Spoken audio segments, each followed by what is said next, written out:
Hello everyone, I'm ashleyandcosplay, and there's been quite a few changes since the last time I made a YouTube video. You can see my craft room, which I think one of my last videos I took in here, looks completely different. It looks chaotic right now because I'm in the middle of like going from project to project, so it is like exploded, but this is it's coming together. I could give you a very quick tour so far. Eventually the goal is to have cabinet doors on almost everything except the middle where my favorite helmets are on display, and then leaving the bottom open.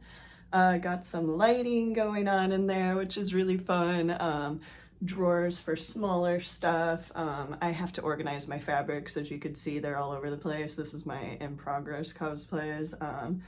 This is commissioned stuff. Otherwise, I got a new sewing and embroidery machine, which is really cool.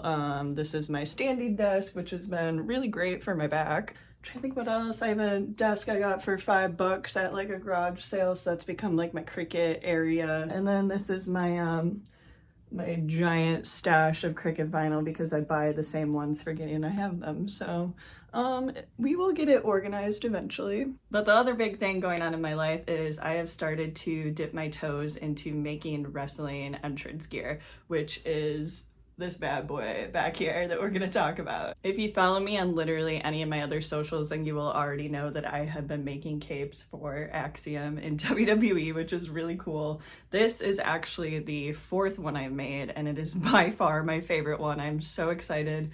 I actually have to ship it today and I'm having a hard time letting it go. But yeah, I wasn't on a really big time crunch for this one. I kind of felt comfortable. I wasn't really stressed because I was using patterns I had already made for the last cape. Okay, let me just say right now that at the time of filming this, I had no idea that this look was going to debut on Summerslam, of all places. If I knew that in advance, I probably would have been a lot less chill about this whole thing. But yeah. Anyway, let's continue on. But yeah, since I wasn't under like a huge time crunch making this one, I already had the patterns for this part made. I was just coming up with a new design, new fabrics. I figured I would take you through the whole process. I filmed everything.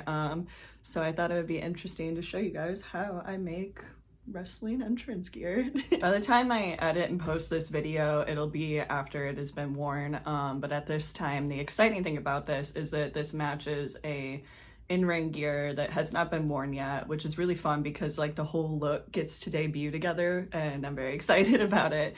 So I had this image of the in-ring gear made by an incredibly talented artist. You should definitely go follow him on socials. He makes so much amazing gear. So a fun fact about Axiom's gears is that a lot of them are based on a Yu-Gi-Oh card, which is really fun. This specific one is actually a Magic the Gathering card. But what I love about it is you would just never know that just looking at the gear. But once you know, you could totally see where different shapes and design elements come from. So this makes it really fun. I can look at a lot of different things for inspiration. So that's a little bit of the backstory. Let's go ahead and get into making this thing. So this is a little sneak peek of my sketches on my incredibly dirty computer screen. As you can see, these are the drawings for the last cape I did. And then this is not actually the final drawing. I updated this. I don't know where the file is. I think it's on my other computer.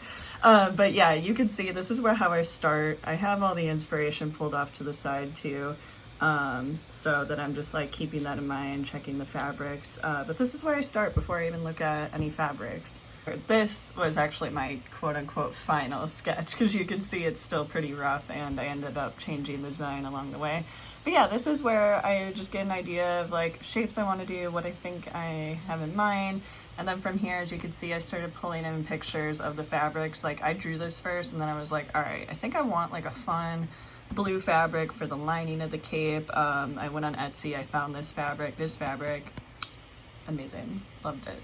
But yeah, this is where I start. I draw in Illustrator, which might be a little unconventional, but the nice thing about it is that this is vector art and I use my Cricut for a lot, so I'm able to take my designs in here, clean them up a little bit, export them as SVGs and put them like right into my Cricut. As you can see, this is kind of how I was doing the design, where I took a picture of what I made. Oh, there's the gear, it matches. My artboard is insane. But yeah, I took a picture of the cape before it was done, and then I drew on it just to get ideas. So this is how I work. And yeah, I go from there. Okay, so these are my patterns for the front and the back that I'm gonna go ahead and cut out on my lining fabric and my outer fabric. I'm also cutting a little bit of fusible interfacing that I put in the back point just to keep it nice and sharp. I also already have some patterns made for this like border edge of the cape, so I was just cutting that out of some blue leather that I really liked. Now you're gonna see me doing a lot of what I like to call puzzle piecing, where I'm basically just like cutting shapes and layering them up to get my design. And I actually drew a lot of these applique shapes by hand, so that's what you're seeing with the tape that turned into my patterns.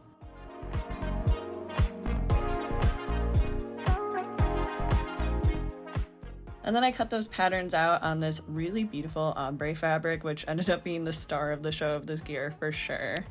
Once I have everything looking how I want to have it, I use glue. I use a spray adhesive and sometimes a glue stick to hold things in place long enough for me to top stitch them into place where they will be permanent.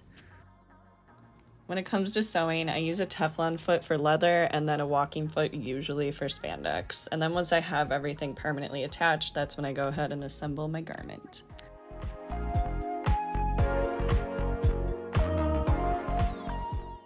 I like to do as much as possible while the garment is flat and not assembled, so you'll see me adding a curtain weight to the front of the lining that just kind of like counterbalances the weight of the cape in the back.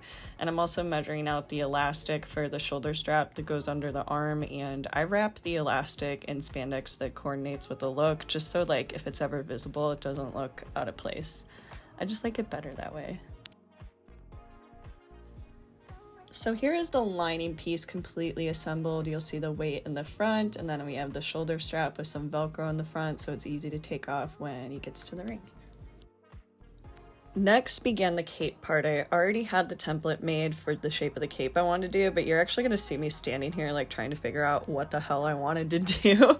This is when I kind of changed the design and my idea a little bit, because the fabric I thought I wanted to go with just wasn't working for me. And when I cut it out of the ombre fabric, I just had like an aha moment, like this is gorgeous and I want to go ahead with this. And I went ahead and started to make my files for my Cricut. I ended up cutting this out of white matte HTV. A thing that I like to do is like not just have contrasting colors, but also like contrasting finishes. So that matte look on the metallic spandex was just, it popped. It was beautiful.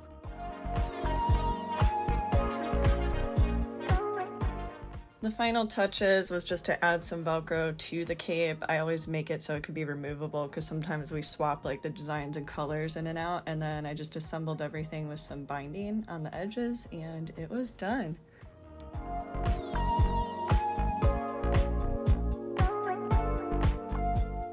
That is the completed look.